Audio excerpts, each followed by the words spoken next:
હવે સાંભળજો, જોગીદાસ ખુમાણ સિહોર આવે છે અને જે સાવરકુંડલા માટે જેને હાથમાં તરવાર લઈને બારવટે નીકળેલા જોગીદાસ ખુમાણ આખો ડાયરો કલાઠે ભરેલો અને એમાં કહુંબો ઘૂટાણો. હવે તો ક્યાં કહુંબા થાય છે, ખંડીએથી ખરલે અને ખરલેથી ખોબે, પછી ધધકતે ધોબે આઈ ખાંડ મતી ખોડિયા, તારી જે કહુંબા તળી આમાં ખાંડવ ખેતવડા, પછી માઈ મેવું મેહરડા, એટલે હામત રાવુતી કહુંબો ઘૂટાણો. અને આમ જમણા હાથમાં અંજલી લીધી ભાવનગર મહારાજે.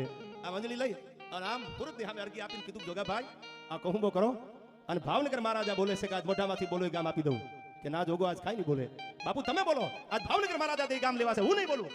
કે તો સાંભળી લો જોગીદાસ, જે ગામ માટે જે પરગણા માટે તમે બારવટે નીકળ્યા હતા એ સાવરકુંડલા તમને આપું છું. અને ત્યાં તો પડકારો કર્યો, રેવા દો રેવા દો રેવા દો. હવે જોગીદાસ ને કુંડલા ન ખપે હો, હવે કુંડલા રેવા દો, કુંડલા ન ખપે. વાત તો બહુ મોટી છે, ટૂંકમાં કહું કલાકારો જાજા છે.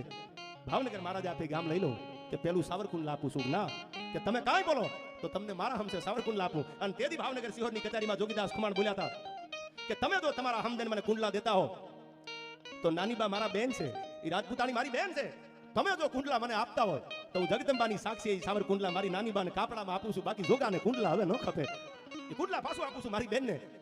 અને હવે સાંભળજો, આ સમાધાન થઈ ગયું, ગામ જે દેવાના હતા એ બધા લખી દીધા તાંબાના પત્રે.